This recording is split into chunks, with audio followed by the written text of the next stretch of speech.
morning everyone, welcome back to Pallegney and welcome back to this beautiful day in May. So as you can see, I'm currently spraying and I'm actually finishing off the last bit of spraying for now until I've harvested the spinach and that needs some more fertilizer, which ironically will be in this episode. Last episode out I did show a bit of the spraying, but I won't be showing too much of it because as you can see I've almost done nearly 5 hours just in the last 2 months. Real time 5 hours of spraying, and I've done it all by myself, so it's a bit of a job, but that's going on. Some other things that have been going on, as you can see here, is a lot of mowing. So I replaced the Samas front mower for the Kuhn one, so I had a complete set and I've been out mowing. So the grass is currently drying, it will be rowed up, which I'll be doing off screen, and then it will be put into the silage pit. I wasn't actually going to show it, but the contractor's coming over with a new piece of equipment that I'll be talking about a bit later. So I decided to actually put it in the video, but that's for later. For now, what you need to know. So I have done the mowing. I've also been doing some contracting work. The main reason for that is apparently the mower that the contractor has apparently has a really bad quality. It's really spotty, and one of my neighbors saw me actually mowing with quite a big combination with a triple mower, and he asked if I could do his field as well. Now, me being the good neighbor that I am, I said of course, for the right price I can do that for you. So I've actually, without really planning it, started to do some contracting. It actually paid really well. So I'll probably, if there are other mowing jobs coming around, I will probably be doing them as well. The neighbor was really happy with my work, and he said he'll talk to some of the other guys as well, so maybe there will be some more work coming from that. But yeah, for now I'm going to be finishing off the spraying, then I'll start rowing it up, and I'll do all of that off screen. And when the contractor comes around with the new piece of equipment, I will pick the camera back up and start, and I'll show you guys that. So see you later today. And this is the grass harvesting machine that I was talking about just a bit earlier. For you it's just a bit earlier, for me it's a couple of hours ago. It is the class Zarian that the contractor has, the one that also did the planting for me, with the cap turned the other way around, a massive 30,000 liter overloader on the back, and in the front is a chopper with a class pickup. So what this is pretty much is a self-propelled forage harvester with a bunker, so you don't have to drive beside it. It has a couple of advantages. Let's start with the most important one for me. I want to be chopping the grass so that I get a shorter cutting length than when it goes through the loading wagon. Because it is a chopper, it actually cuts the grass a lot shorter than the loading wagon would. And the main reason to go for this, and the main advantage of this, is that the cows will eat it easier. Cows are inherently lazy and they like their grass to be really short, so it's easy to eat and they'll eat more for it, which means they'll be healthier. So that's the main reason that you want to chop the grass instead of use a loading wagon on it. Another advantage of the Zarian is that it can actually drive in crab steel, which it is doing at the moment, and that means that the weight is actually quite well distributed, which is better for the soil. So that's another reason that this is a nice machine. Now I'm not going to say that I'm going to be doing it like this for always, because I'm still kind of looking at buying my own loading wagon, as it's a job I do enjoy doing and it's rather expensive to have the contractor do it. But for now they had this machine, which is obviously a completely new setup. So well, they asked if I wanted to try it, and I do like the thought of having shorter cut grass, which is better for the cows. I'm gonna throw all of this in a cinematic because I do feel that that is the appropriate thing to do with a machine of this size and this magnitude. So I'm gonna throw this into a cinematic, and I hope you guys enjoy, and I'll probably talk to you when well, either when we're finished or when we're almost finished. So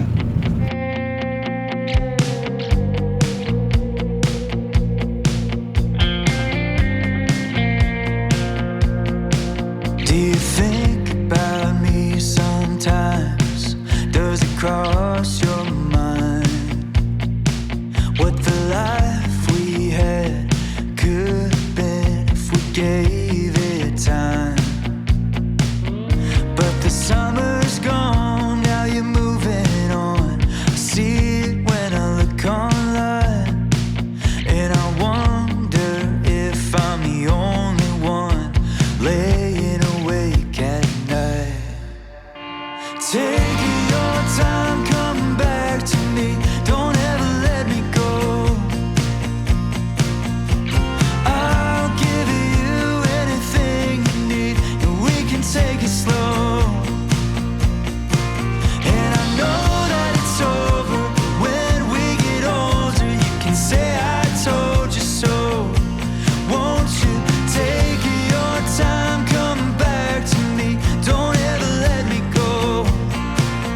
drinking coffee every morning, making love in the afternoon.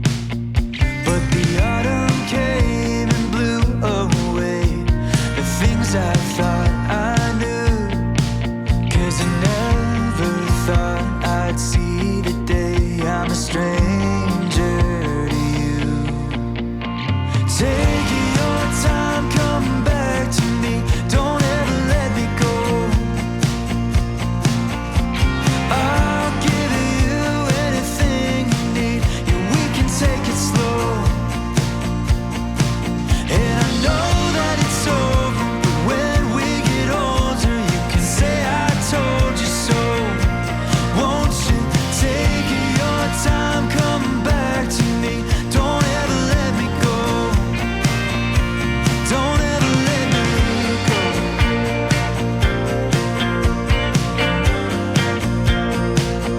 Don't let me go.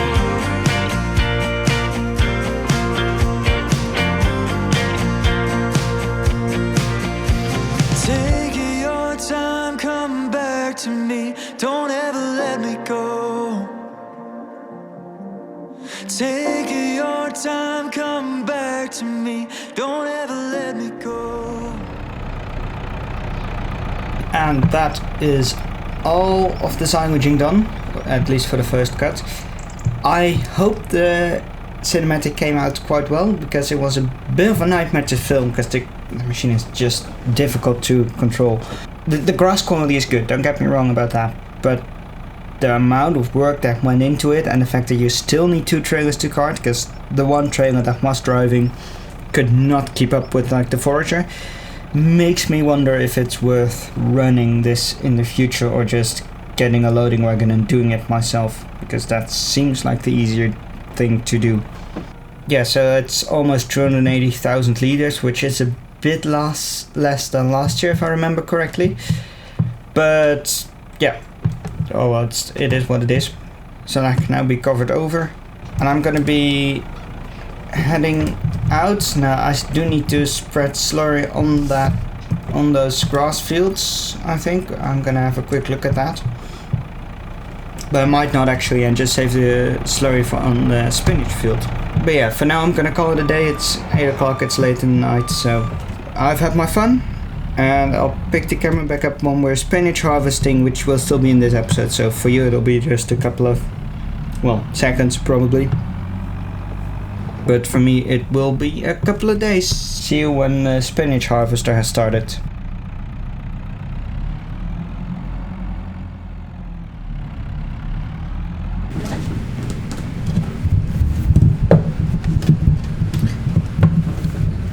So, good morning everyone, and welcome back to Pallegney, or I'm saying welcome back. For you it's only been a couple of seconds, I guess, and for me it's actually been quite a couple of days, and during that time something's changed, as you might be able to hear.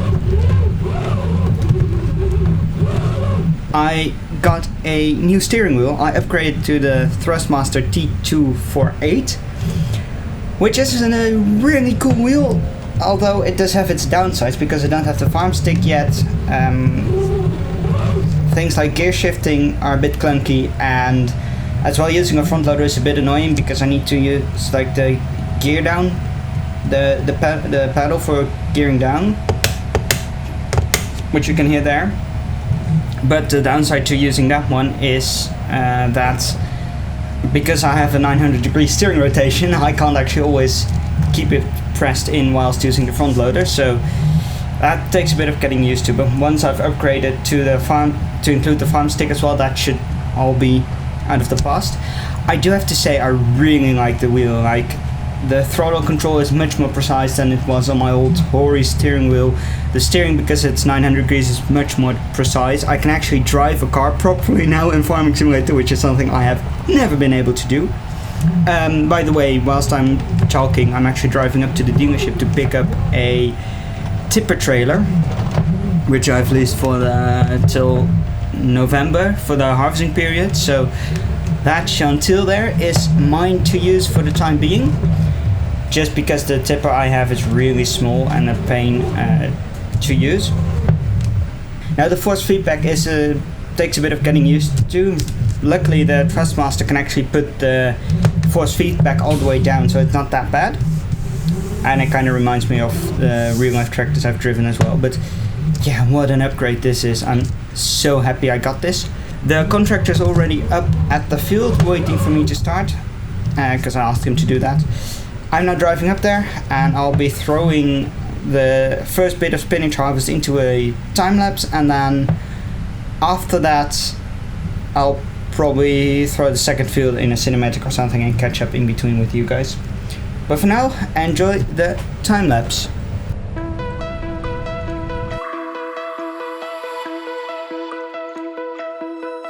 Find your way into this wonderland. Cross the maze, the dark, the innocent. Chase the faith, the thrill, the heaven sent. I got your world upside down. The labyrinth will guide you far away to a place where senses will decay. Your ghost and mind will shadow play. I got your world upside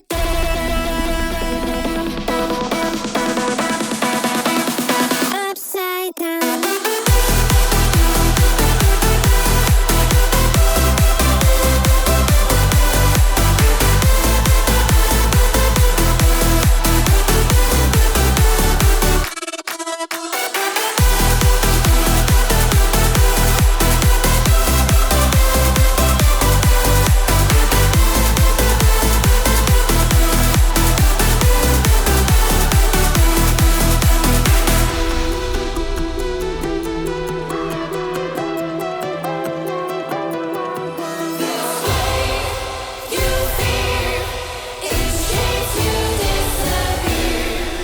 Find your way into this wonderland. Cross the maze, the dark, the innocent. Chase the faith, the thrill, the heaven sent. I got your world upside down. The labyrinth will guide you far away to a place where senses will decay. Your ghost and mind will shadow play. I got your world upside down.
Welcome back. I hope you guys enjoyed that little time lapse, and I want to give you a slight update to what is going on, because as you can see it's raining outside, so I'm not going out of the cab. I'm perfectly fine where I am. The harvest is actually driving around and it's taking quite a while to fill up, because spinach, it doesn't fill up that quickly, which is nice.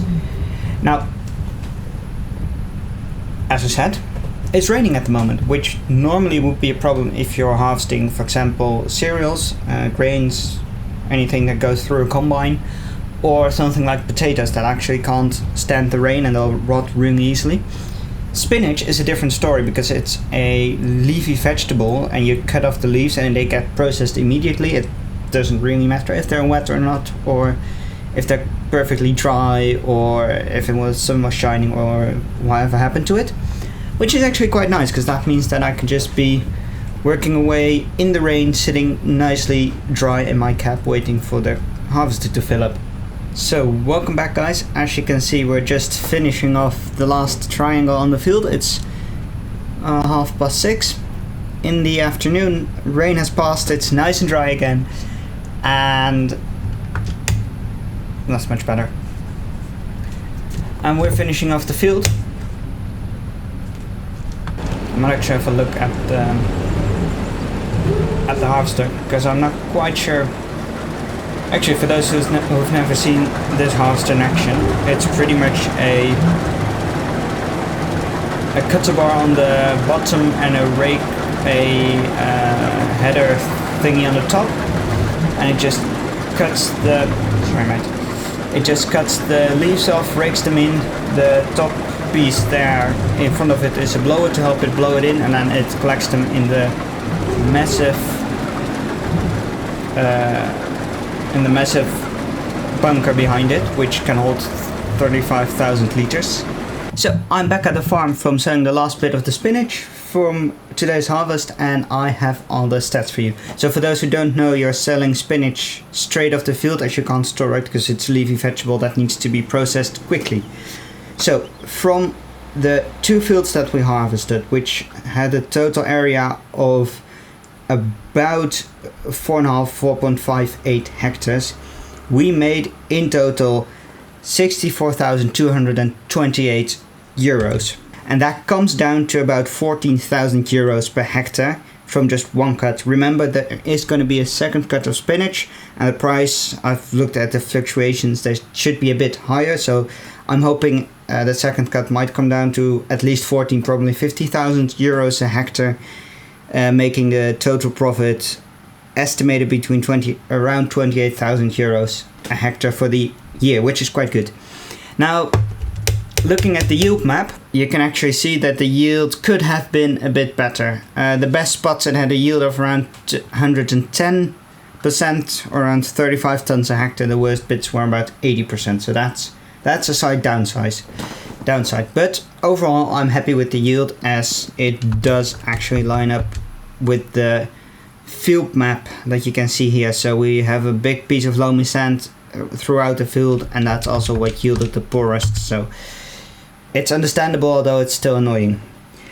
Then on the cost side, the harvest cost me, the contractor cost me 27,000 euros, which I have to pay him, as well as another 9,000 for the forage harvesting, which comes down to a total of 36,000 euros that I still have to pay the contractor for the work that has been done in this episode. So it's actually quite kind of expensive, but it needs to be done. So I'm going to be paying that to the contractor, which leaves me with a bank balance of 60,000. From that, I still do need to buy a header for the combine, because the sorghum will be ready soon. So I need a header, and I saw something else in the sale that also piqued my interest, but I will reveal that in the next episode. So yeah, for now I want to say thank you very much for watching, and if you liked this episode and you stuck around till the end, don't forget to like, comment and subscribe. And for now I want to say thanks for watching, and bye for now.